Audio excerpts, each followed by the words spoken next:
मिथिलेश तिवारी नाम से तो समझ गए होंगे किनके बारे में बात कर रहे हैं, क्योंकि कल से ही हमारे चैनल पर वो काफी ट्रेंड भी कर रहे हैं। वो क्या है ना कि जब सच को दबाने की कोशिश की जाती है तब सच अपनी दुगुनी गति से वार करता है। आपको लगा अगर आप हमारे मेहनत को झूठ साबित कर देंगे तो हम उसको सह लेंगे।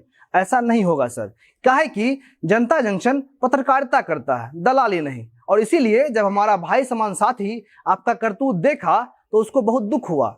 काहे कि उसके पास आप जैसे नेता लोग के तरह हेलीकॉप्टर तो है नहीं सर। 200 किलोमीटर मोटरसाइकिल चलाकर गया था उस बाढ़ को कवर करने के लिए, और आप वहां होकर भी नहीं गए थे। 200 किलोमीटर साइकिल पर बैठकर जाने से क्या होता है आपको पता है ना सर? पूरा दिन आदमी ठीक से बैठ भी नहीं पाता है, और आप 1 सेकेंड में उसको झूठा साबित कर दिए।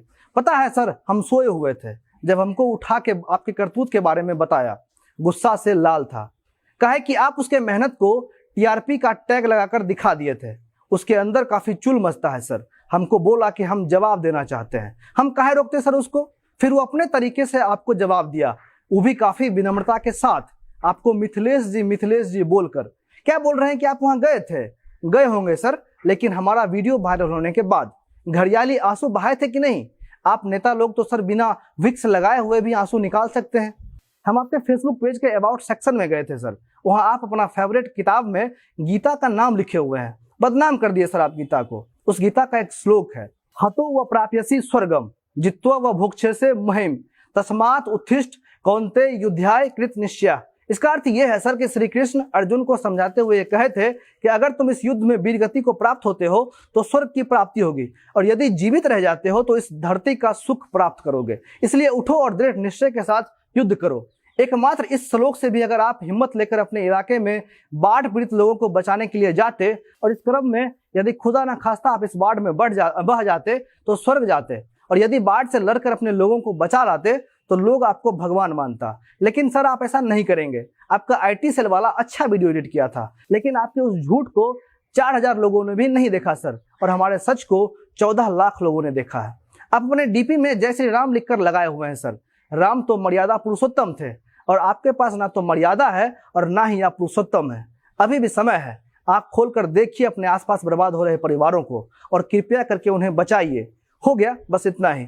अब मेरा परिचय। नमस्ते, मेरा नाम मोहन शर्मा है और आप जनता जंक्शन देख रहे हैं, और ये हमारा कार्यक्रम सुबह सवेरे है, जिसके माध्यम से हम आपको बिहार की 3 प्रमुख खबर बताते हैं। और पहली खबर ये है कि कानून मंत्री रविशंकर प्रसाद ने सुशांत सिंह के मामले की जांच ईमानदारी से करने पर जोर दिया है। इस पूरे मामले पर रविशंकर प्रसाद ने यह कहा है कि मामला सुप्रीम कोर्ट में है, और कानून मंत्री होने के नाते उनकी एक सीमा है, लेकिन पूरे देश के साथ साथ उनकी भी मांग है कि जांच तेजी से पूरी की जाए। इसके साथ ही उन्होंने सुशांत के साथ हुए कुछ वार्तालाप के बारे में भी बताया।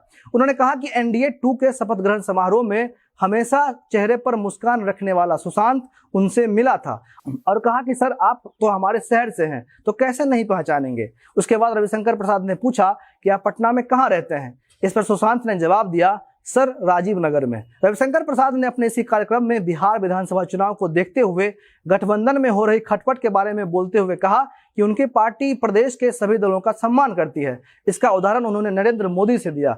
उन्होंने कहा कि 2014 में मोदी जी को अकेले बहुमत मिला था, 2019 में भी उससे बहुत बड़ा बहुमत मिला, लेकिन फिर भी मोदी सरकार ने सबको जगह दी। इसलिए बिहार में भी सभी घटक दलों को उनकी पार्टी सम्मान देती है। इसके बाद उन्होंने कहा कि गठबंधन धर्म निभाते हैं तो कुछ फायदे और कुछ नुकसान भी होते हैं, लेकिन उनकी पार्टी सभी घटक दलों को लेकर आगे बढ़ेगी, और इसलिए उनकी पार्टी नीतीश कुमार के साथ है। अब दूसरी खबर, देश के बहुचर्चित मुजफ्फरपुर बालिका गृह कांड मामले में अपनी अच्छी इन्वेस्टिगेशन के लिए केंद्रीय गृह मंत्रालय ने एक महिला इंस्पेक्टर को यूनियन होम मिनिस्ट्री अवार्ड के लिए चुना है। महिला का नाम है विभा कुमारी। विभा कुमारी के साथ एक एसपी, एक एसएसपी, 2 डीसीपी और 10 इंस्पेक्टर को भी यह पुरस्कार दिया जाएगा। विभा कुमारी इस वक्त पटना के एंटी करप्शन ब्यूरो में बतौर इंस्पेक्टर तैनात हैं। एंटी करप्शन ब्यूरो के ही एसपी ने उनके लिए इस पुरस्कार की अनुशंसा की थी।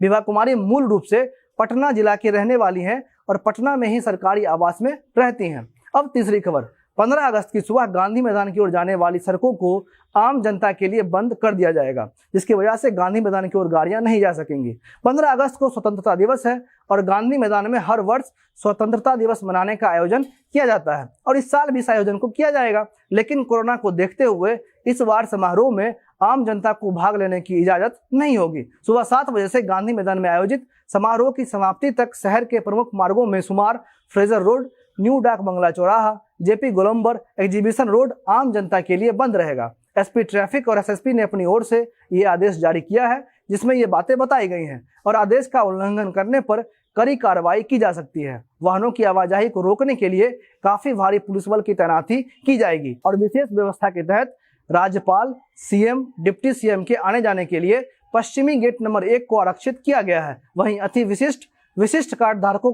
के वाहनों का प्रवेश एग्जीबिशन रोड के सामने गांधी मैदान के गेट नंबर 10 से होगा। पटना जंक्शन से गांधी मैदान आने वाले ऑटो पटना जंक्शन, डाक बंगला चौराहा, भट्टाचार्य चौक होते हुए एग्जीबिशन रोड, बिग बाजार कटिंग तक ही आ सकेंगे। फिलहाल इस कार्यक्रम में बस इतना ही। आप जनता जंक्शन देख रहे थे। मेरा नाम अमन शर्मा है। बहुत बहुत धन्यवाद।